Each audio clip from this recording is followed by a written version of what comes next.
Welcome, I'm Dr. Mobgrinder. This video is part 2 of our Minecraft Blackjack command block adventure. If you're interested in the step-by-step tutorial and you missed part 1, make sure you circle back. The link will be at the top of your screen. If you're not interested in building a blackjack game, no worries. You could apply the concepts we're going to talk about to basically any game that you could imagine.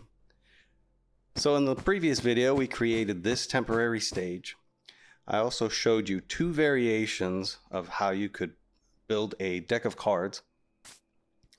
Then we created this circuit right in front of us. Now, if you noticed on the stage, there were signs and there were 12 unique slots from labeled ST1 to ST12. So we're going to go ahead and label this first circuit Jack R1. We'll go ahead and save that. Now Jack R1 synchronizes with the ST1 position on the stage. So if the gears are turning, you're probably already realizing we have 11 more circuits that need to be created to sync up to those remaining 11 slots on the stage. But don't fret. I'm going to show you some tips and tricks, and instead of creating 11 unique circuits from scratch, we're actually just going to go in and make 11 variations of this original circuit. So the first thing we're going to do is remove or subtract 1 from the X coordinate of the test for block and the clone block, blocks number 3 and 4 from the bottom in each chain on this circuit. We'll go ahead and fast forward through this. I want to try to keep these videos under an hour.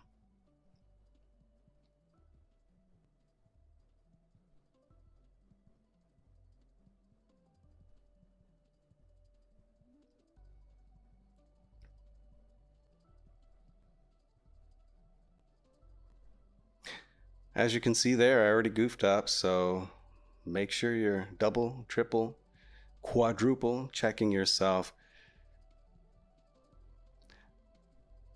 The nature of this workflow that I'm demonstrating, there's going to be a lot of copy and pasting. So we don't want a mistake made in the second step of the process to be repeated and carried over 12 times. We'd have quite the mess to deal with later on down the road, so just double check yourself. So in this next row, same thing. We're going to subtract 1 from each of these X relative coordinates.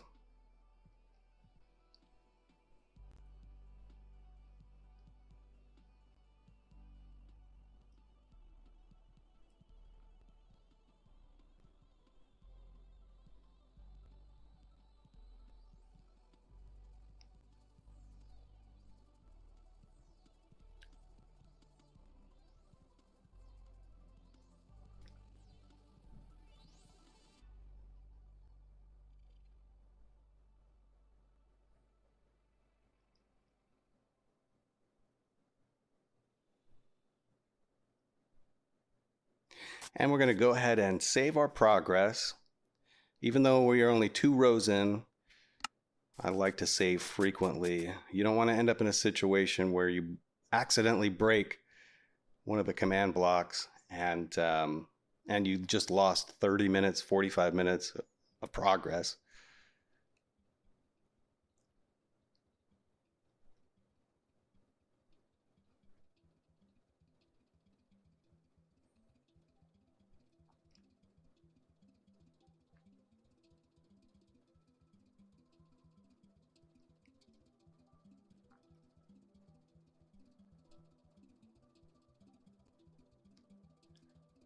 So if you've made it this far, you're probably deep in the realization that this is the tedious, mind-numbing, painfully boring part of the build. I apologize for that. I get it. Believe me, this is still better than having to build each of these circuits individually, there's a lot of virtual things that will be going on here. And believe it or not, we're actually saving quite a bit of time. If we weren't doing it this way, we'd be creating 648 unique command chains, towers. So this is the lesser of the evils, believe me. Not only that, but we are by far going through the most grueling portion of this build. The further along we get, the more tricks I've got in store for you to save even more time. And not only that, this is all going to be worth it.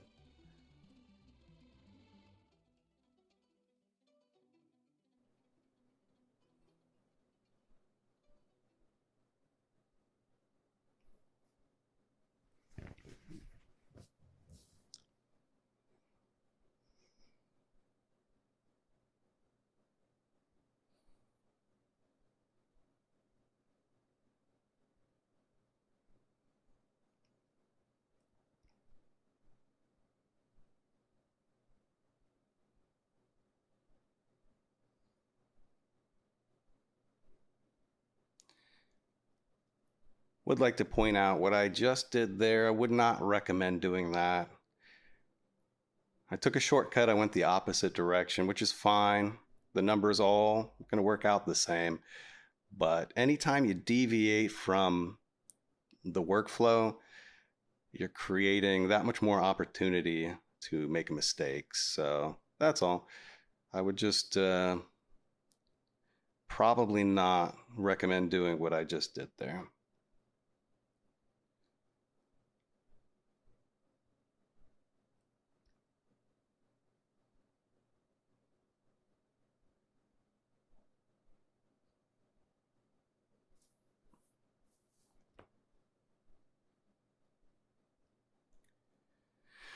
All right, so now if you recall, there's a command. Yeah, we'll go ahead and save this. There is a command at the top of this chain that we're not going to be needing for the next circuit.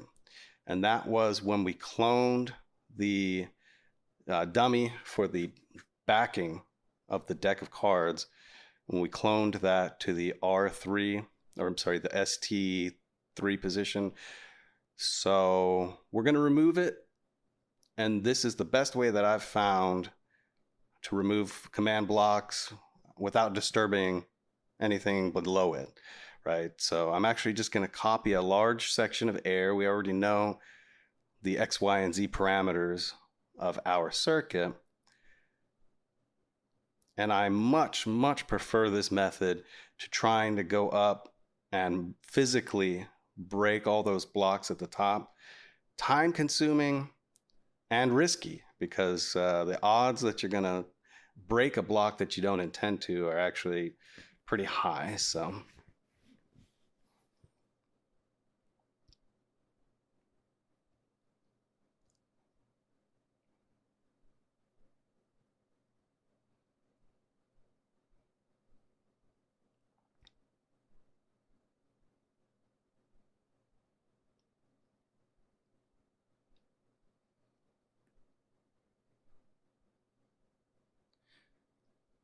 and once you're satisfied, we'll go ahead and load that structure.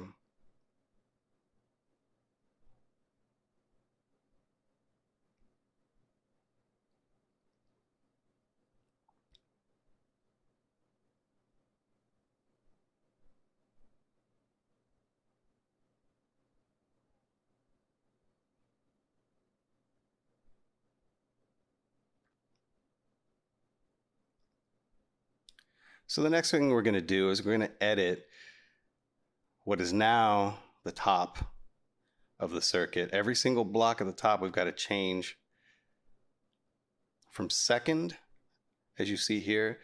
We're going to change that to third. So this command is actually adding a value to a scoreboard. And although we won't be using the third scoreboard in this exact build.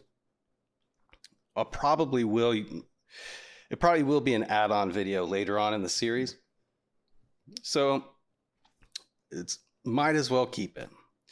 Might as well do it exactly like this. It will come in handy later on.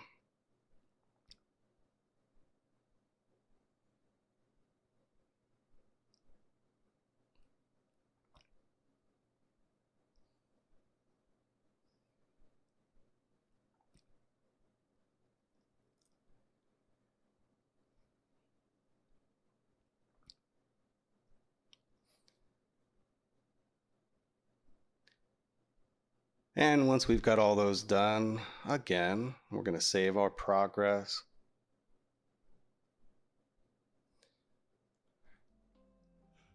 So I have another example of do what I say, not what I do. So I actually would not recommend doing what I just did there. So I saved the Jack R2 structure on our original structure block, the structure block you see down there at bedrock level.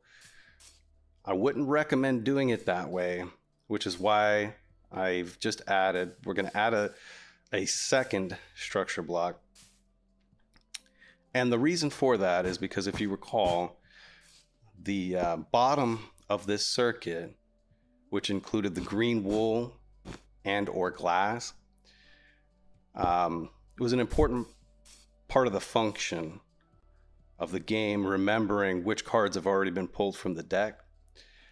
So if we were to be loading each round structure from that bottom position, it would actually reset the available cards in the deck over and over again, causing a situation where we could end up with, the example again, we could end up with the ace of spades played 3 times in the same hand. So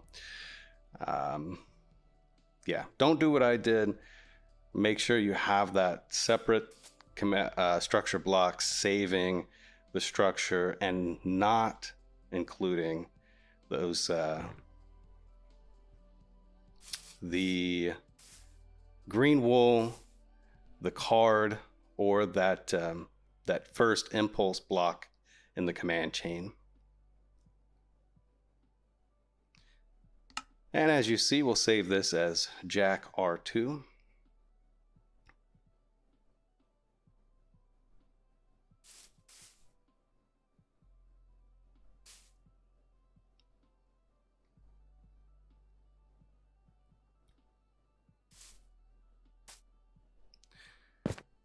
So something I would like to point out, we're standing on top of the structure block. Remember that when it loads a structure, it's actually, the Y coordinate it's loading from is going to be 2 Y coordinates lower than where you're standing if you're standing on top of it, and using that as a reference. It's very important, especially for these relative coordinates that we put in. So it would actually be right here, -61 is actually where that structure would be loading from.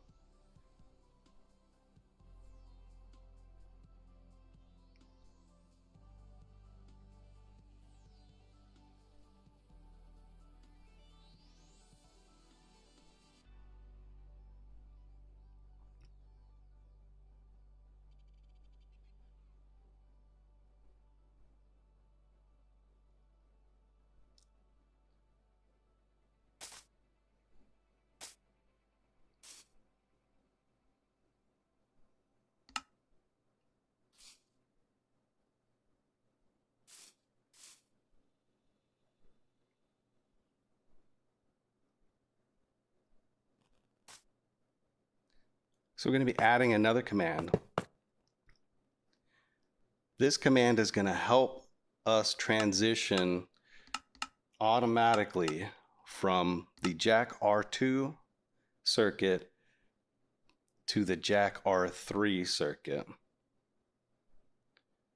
And to accomplish that, we're actually going to load the Jack R3 structure from the coordinate I just showed you, that we were standing on. That -61 was the Y. That's where this entire structure is going to load from. And we can program that straight from a command block, as you see right here. So once you've figured out your own personal relative coordinates from the position that you're standing to, we'll call it the R2 position.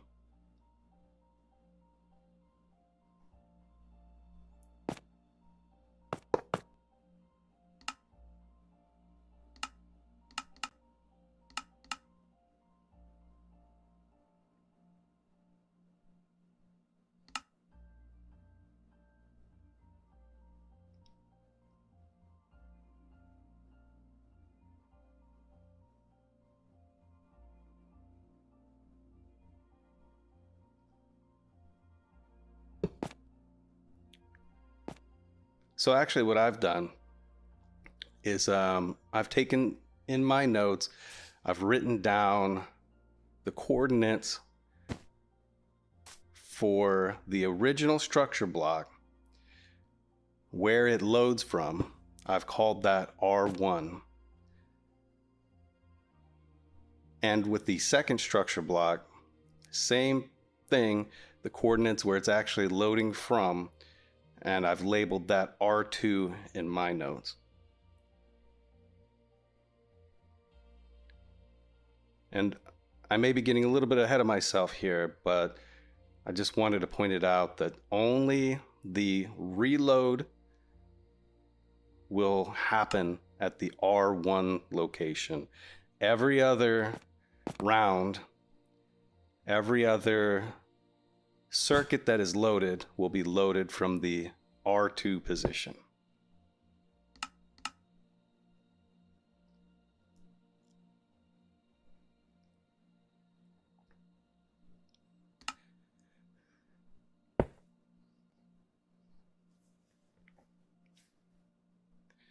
So we've created our command block that will automatically load R3 as we were discussing. So now I'm going to go ahead and make copies of that using the structure block.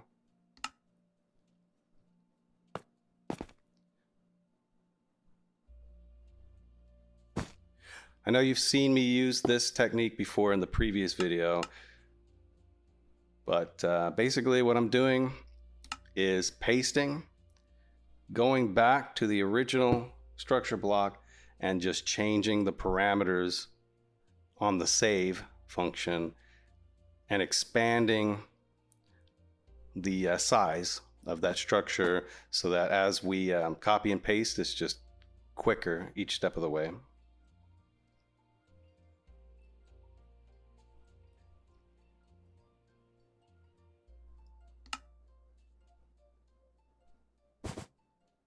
And we're going to keep expanding that, keep copy pasting and then expanding the parameter until we've reached a full row for the top of the circuit.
So what I'm doing now is I'm taking a look, and as you can see there, we're actually adding to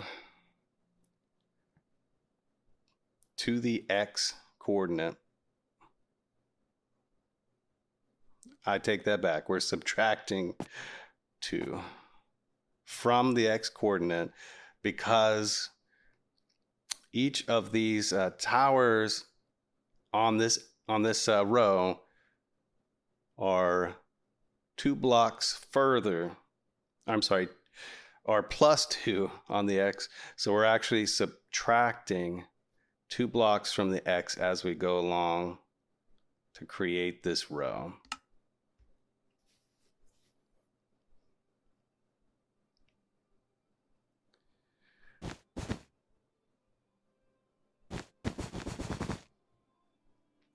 And if this is starting to look familiar, it's a very good reason for it.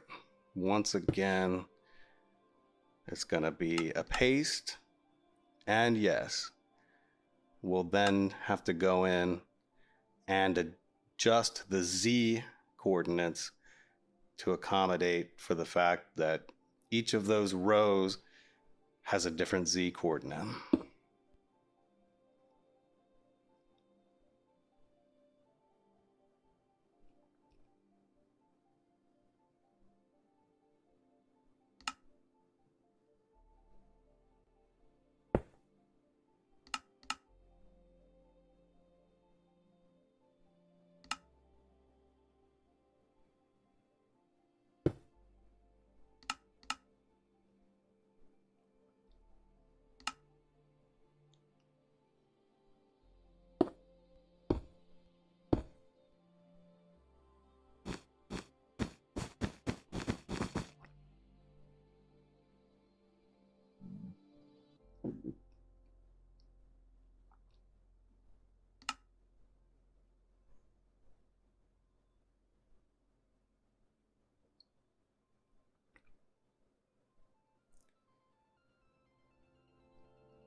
So as you can see, our Z coordinate was 328 to 330. So to adjust for that, we're going to subtract 2 from each of these.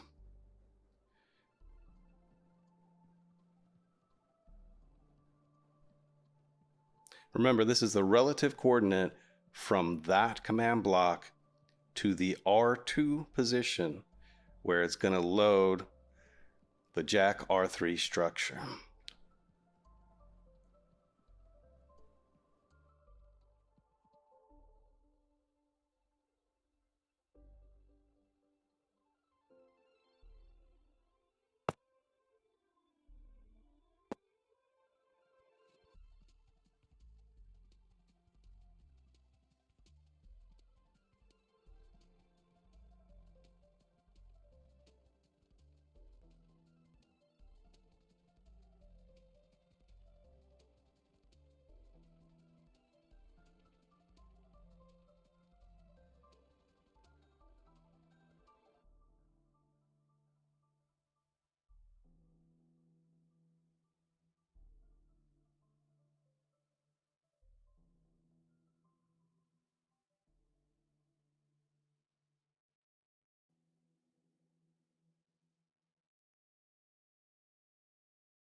All right, and once you're done with that, again, we'll save our progress.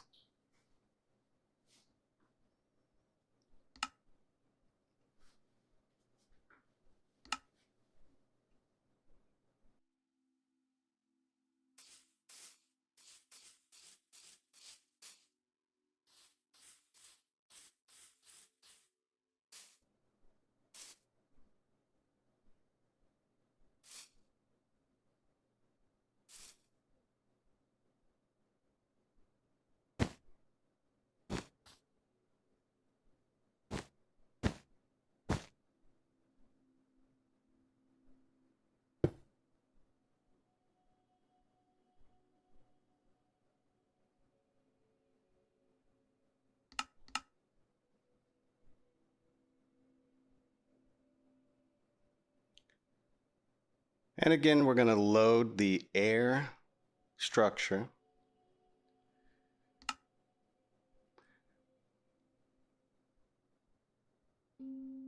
I know I preach save and saved often, and this is taking that a step further. I recommend doing this many times, especially anytime that you're clearing a stretch of blocks or you're loading structures. Back it up.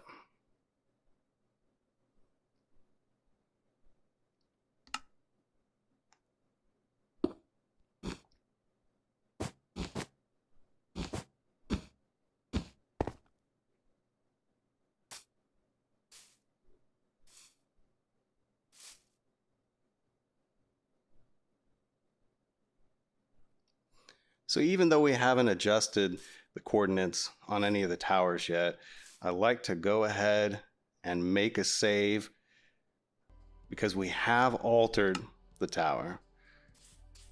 All right.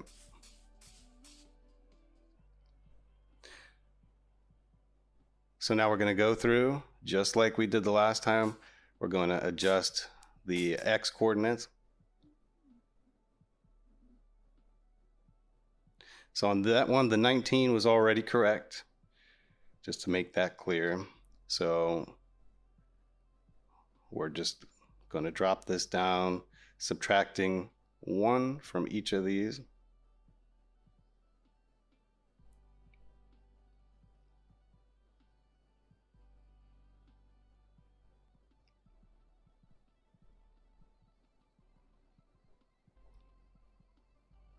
And fast forwarding through once again.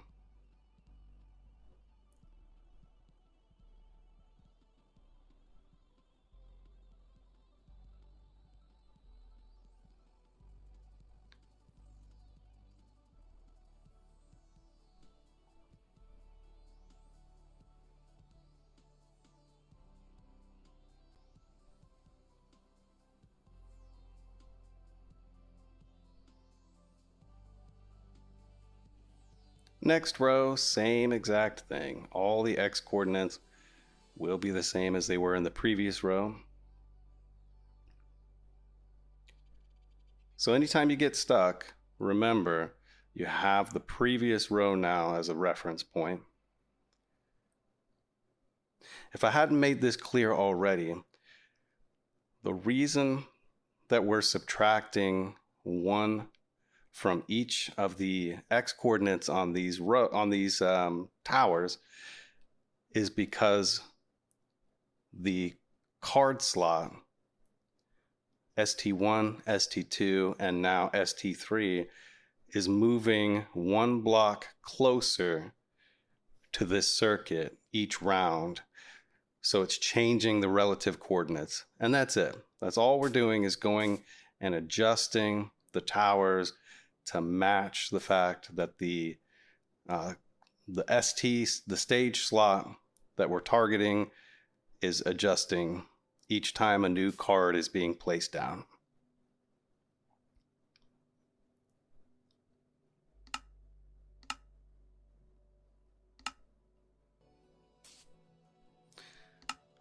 All right, so I went ahead and jumped straight through to the end of R7. Don't panic. It's the exact same thing every step of the way. All we did was go through to the 3rd and 4th block from the bottom and subtract 1 from the X each time. So double check your coordinates that I'm looking at right now. Make sure, if you're going step by step, make sure yours matches mine, and there should be no problem if your R7 matched my R7.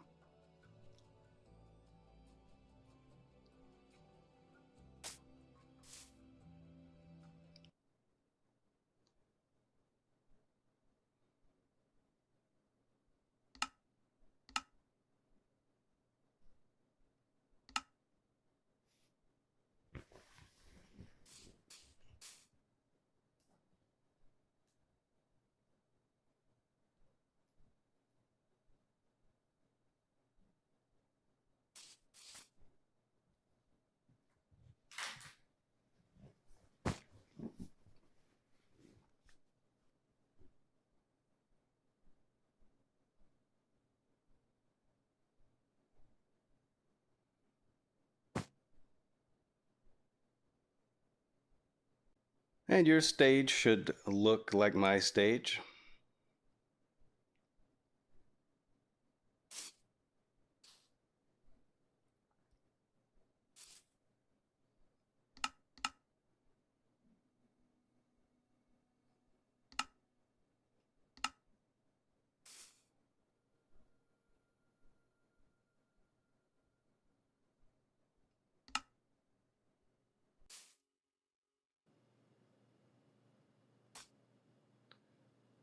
All right, now that all of our player cards are addressed, we're going to get into the dealer slots. So as you can see here, ST1 connects to ST3, ST2 connects to ST8, on down the line, right? So what we're going to do is go back in to each of those original circuits, and now, for the most part, all we need to do is adjust the Z coordinate by 2 blocks. And we also need to change the scoreboard so that we're adding that value to the dealer instead of adding that value of each of those cards to the player.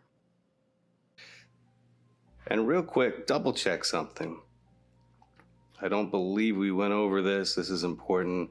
For your Jack R1 structure, make sure the tops, all the relative coordinates have been adjusted for that clone command. So once that all looks good, we're going to go ahead and start working on our Jack R3 structure. And so the second thing we're going to want to do here is remove those top 2 blocks. We're not going to need to carry those from the R1 circuit to the R3 circuit.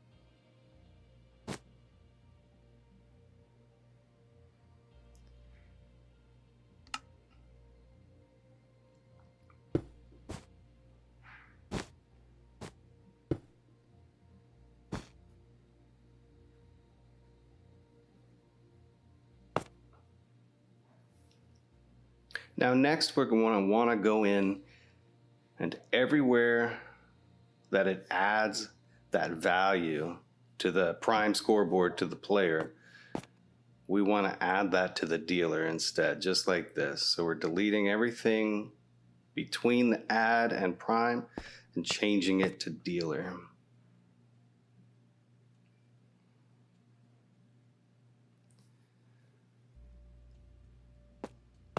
So we'll go ahead and go through and do that for the tops of all the blocks in this circuit.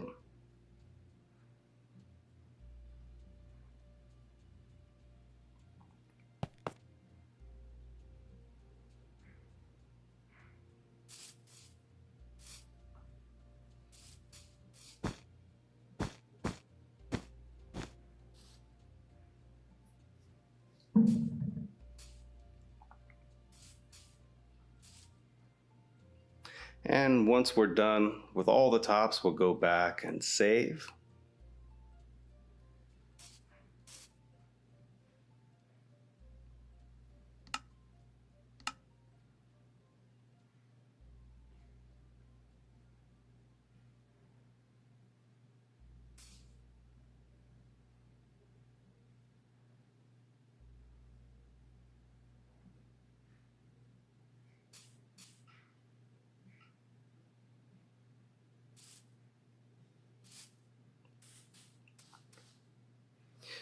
So the next thing we're going to need to do is we're going to need to address the Z coordinates. So as I showed you on the stage, the R3 slot on the stage is 2 blocks away on the Z coordinate from the R1. So we're going to use a little trick here, and we're just going to copy the majority of this circuit not counting the last row here. We're going to copy the other rows and paste them to the last row. And the trick is now we only have one row to go back in and edit, and it's going to save us a great deal of time.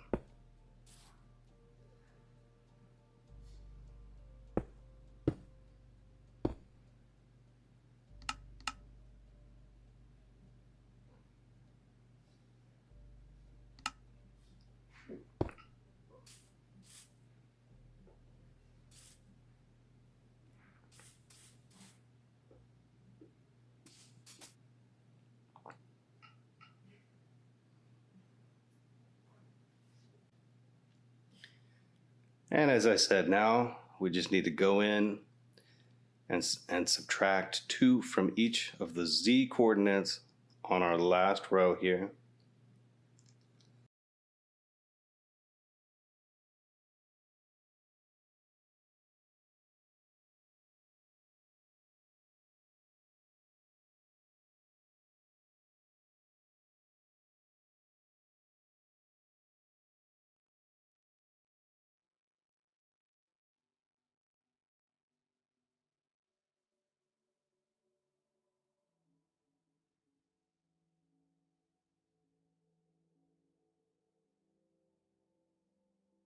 And now we're going to rinse and repeat for R8 through R12.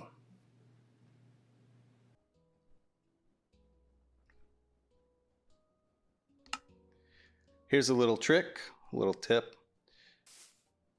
Definitely going to save you some time. So we're going to go ahead and save a new structure. We're actually going to save all those tops, that top block covering that entire circuit. What's going to be a little bit different this time, though,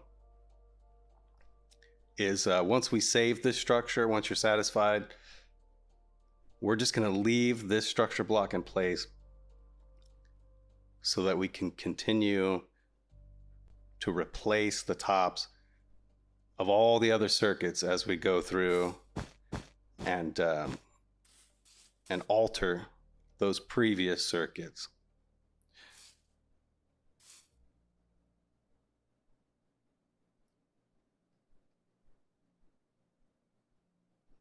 So just like I said a moment ago, R1 became R3, and it only moved on the Z coordinate. Everything else on the coordinates stayed the same. So now R2 is going to become R8.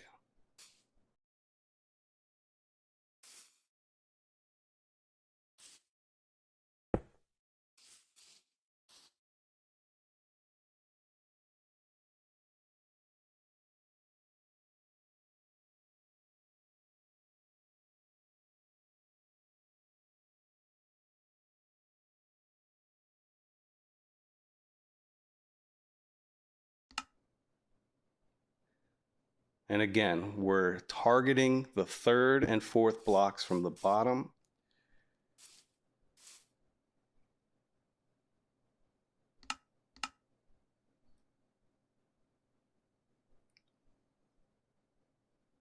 And what we've done is copied everything but the last row. And now we're going to load it at the last row, right?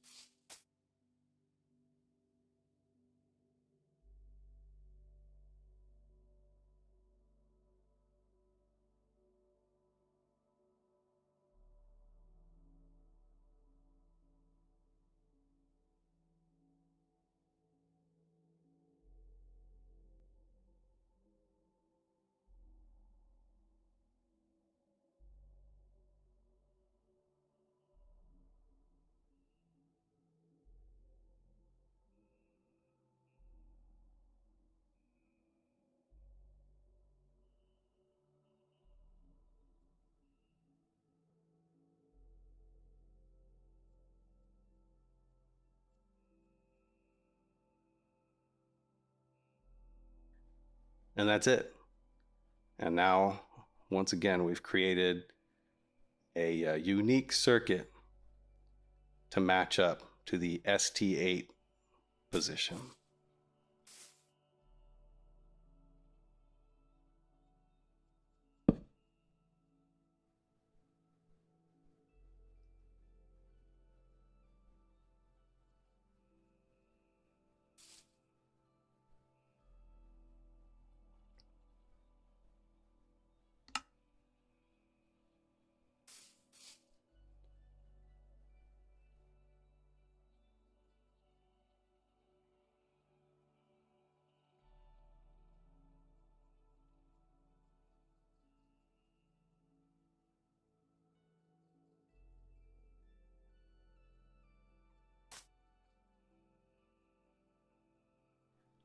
So your stage will not look like this, just FYI, but it should look something like this. And as you can see, when I break that, it's going to continue placing down because we currently have the Jack R8 structure loaded.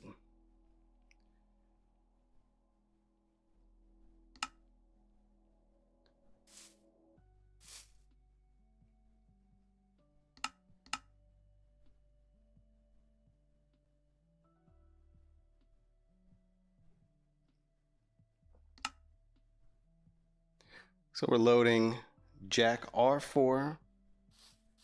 We're replacing the top for the dealer value. And we're going to rinse and repeat exactly what we just did on the previous circuit so that we can create R9.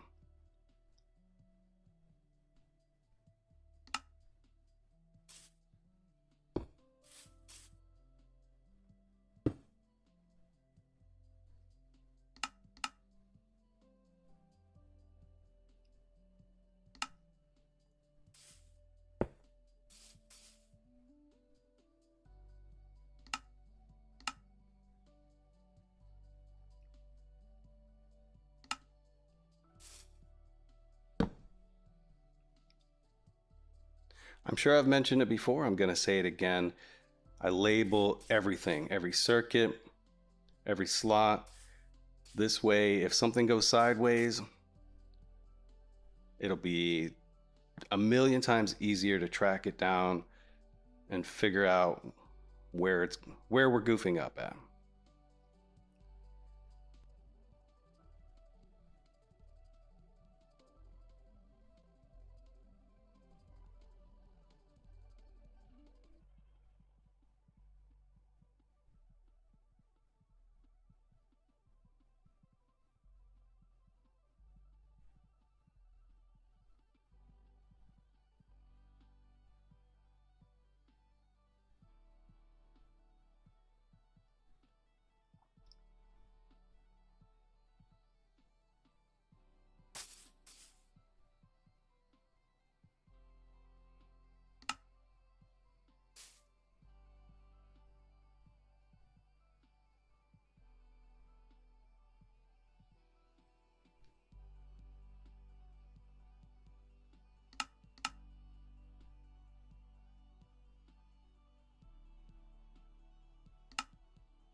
When you're naming these temporary structures like this, keep it simple. Just keep it something that you'll remember, and make sure when you're loading it that you're loading the correct structure, because it would be very easy to have accidentally loaded the previous round there. So just watch those details, but it's a Really great little hack.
And we'll zip through this last one. I think you've got the hang of it by now.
All right, and once we've saved that, come back to the stage. Your stage ought to look like mine.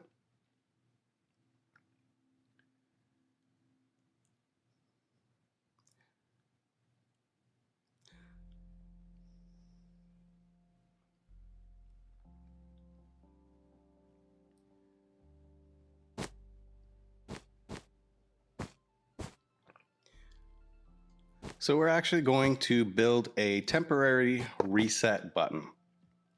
So we've got a chain of commands that we're going to put together here that will clear the cards from the stage that were placed on the previous hand. And they're also going to reset the scoreboard for both the dealer and the player.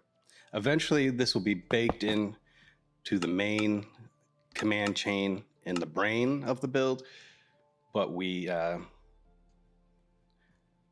could really benefit from having this temporary reset button.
Yeah, don't worry about that.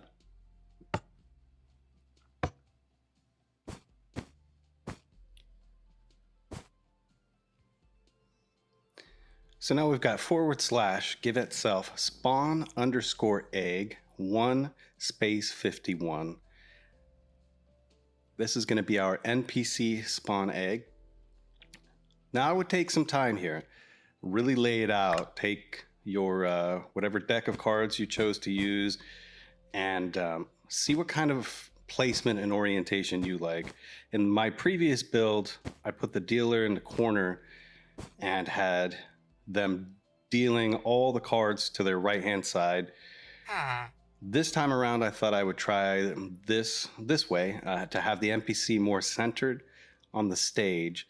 The only concern I have with this placement is that when the player is checking their own cards and then trying to interact with the NPC, going back and forth might be a little bit cumbersome. So that's my only concern. You set it up how you like and see what works best for you, but make sure you're happy with it before you get too far along in the process.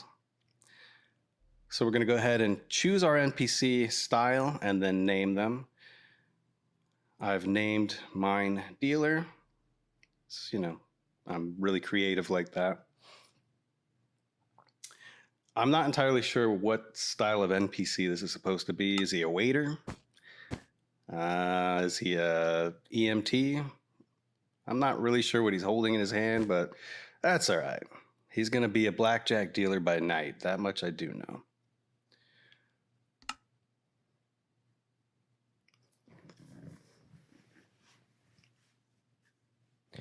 So we'll edit our dialogue. Keep in mind, this is the welcome screen NPC. So we'll get into this here in a minute. It's going to get gruesome, but just, yeah, keep that in mind. That NPC should be a welcome screen. Next, we're going to go into your advanced NPC settings. And for the moment, we're just going to click on the add command and then click on button mode. Toggle that over like I just did. So I'm choosing 2, 4, and 10 as the labels for each of those 3 buttons. We'll go back into edit dialog and you should have something that looks very similar to this. And once we have that, now we got to get back to the cumbersome business of typing in commands, but not too bad. We'll blast right through this. So this first command is going to be a combo command and a concept that is very important. We're going to be tagging a player who hasn't, so it's the tag command and also the has item command. So in this case, we're going to tag a player who has 2 or more diamonds, and we're going to add the tag Jack. And the reason we're adding a tag to this player is because the NPC commands chain works differently than the command block chains in the sense that we can add a whole list of commands in, but the NPC is going to execute every single one of these commands in order. And there's a lot of things going on that we don't want every player targeted. We only want the player who's engaging with the NPC targeted. And on top of that, we only want the player who can afford to wager targeted. So, all right, our second command was a scoreboard command, and we're adding the wager of 2 to the player who has the tag Jack. Next, we've got the execute command. So on this one, we're going to execute if the player has the tag Jack, and we're going to run set block to the coordinates, the relative coordinates that match the coordinates you wrote down for the ignition. Refer back to your notes and take a look at that. And now also we want to write down these coordinates where I'm standing. Now keep in mind this is different from the dealer reload coordinate, which we're also going to cover that next. But make sure you've got the coordinates where the dealer's standing, the coordinates for your ignition spot, and now we're going to calculate the relative coordinates between the two.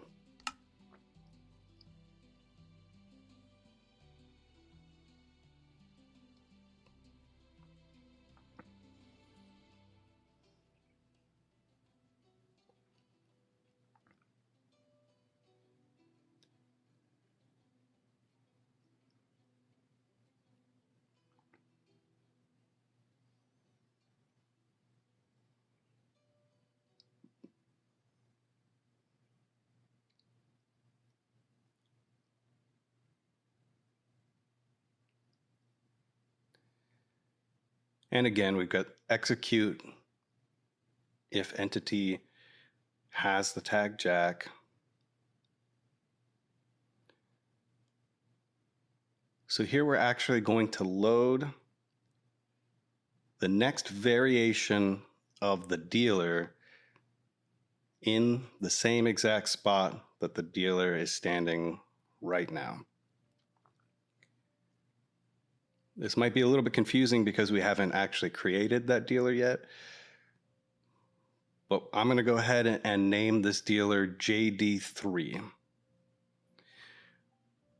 As a little tip, I try to label the dealers consistent with the stage label. So JD3 will be connected to ST3, if that makes sense. All right, on this command, we're going to clear 2 diamonds from a player that has the tag Jack.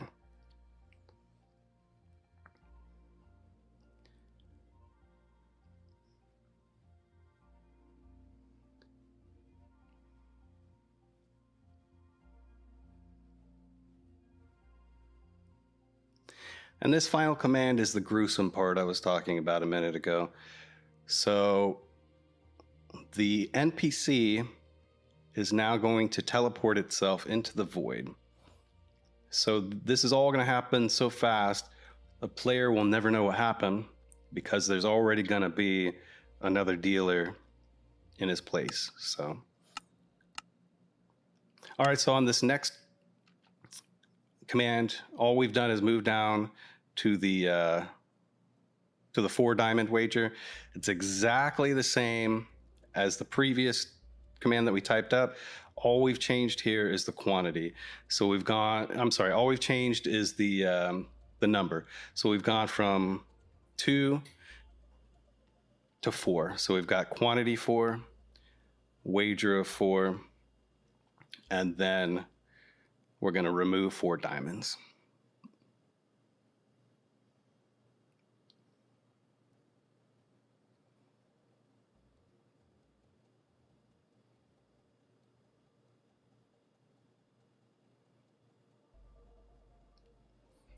And as another side note, you can add as many of these as you want. If you want to offer 100 diamonds, you just got to type in all of those options just exactly as we're doing here.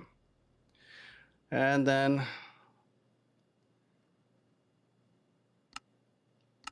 lastly, we've got our 10. Same thing. It's going to be quantity equals 10 or more.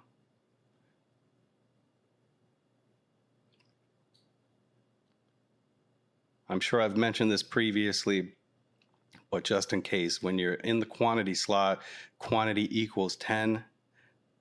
10 period, that those two dots equates to or more, basically, after following whatever value you set as the minimum.